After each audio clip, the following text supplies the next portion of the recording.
আসসালামু আলাইকুম, hello everyone, welcome to my channel. আজকে আপনাদের সাথে খুবই সুন্দর একটা রেসিপি শেয়ার করব। রেসিপি নয়, বলা যায় খুবই ঝটপট একটা ভিডিও। দেখতে পাচ্ছেন দুটি মালটা নিয়ে নিয়েছি, আপনারা মালটা বলুন বা কমলা। খুবই সুন্দর একটা ভিডিও হতে যাচ্ছে। অবশ্যই শেয়ার করে পাশে থাকবেন এবং ফুল ভিডিও দেখে লাইক, শেয়ার অ্যান্ড কমেন্ট করে জানাবেন কেমন লেগেছে আপনাদের। আজকাল গায়ে হলুদ বলেন বা বিয়ের টেবিল যে কোনো কিছুতেই কিন্তু আমরা একটু ডেকোরেশন করতে খুবই পছন্দ করি।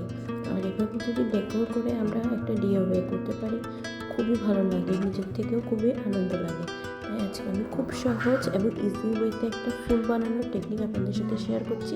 আশা করি আপনারা সকলে পছন্দ করবেন। দেখতে পাচ্ছেন আমি একে একে মালটাগুলোকে পাতলা পাতলা করে কেটে নিয়েছি। যেভাবে কাটতে পারেন, পাতলা হলেও ভালো, হালকা একটু মোটা থাকলেও সমস্যা নেই, তবে মালটার পরিমাণটা বেশি হলে ভালো হয়। দেখতে পাচ্ছেন কীভাবে আমি ভালোভাবে সেট করে নিচ্ছি, এভাবে ফুলের মতো করে ভালোভাবে সাজিয়ে নিচ্ছি। এভাবে আপনারা সাজিয়ে নেবেন, আস্তে আস্তে করে দেখবেন আপনাদের ফুলের মতো একটা শেপ চলে আসবে। দেখতে পাচ্ছেন আমার এখানে ফুলের মতো একটা আকৃতি এসে গেছে। একটা মালটা দিতে দিতে কিন্তু আমাদের ফুলটা তৈরি হয়ে যাবে। আমি চেষ্টা করছি আপনাদের সাথে ছোটোখাটো ডিআইওয়াই শেয়ার করা। ভালো লাগলে জানাবেন, আমি কিন্তু আরও চেষ্টা করব আপনাদের সাথে শেয়ার করার ইজি এবং সহজ ওয়েতে কীভাবে ফুল বানানো যায়। আমরা তো প্রায় এভাবে ফুল তৈরি করে থাকি বা মানুষের দ্বারা তৈরি করিয়ে নিই বিভিন্ন অনুষ্ঠান বলুন বা পরিবেশনের জন্য। আমি চেষ্টা করব ছোটোখাটো এসব আপনাদের সাথে শেয়ার করা।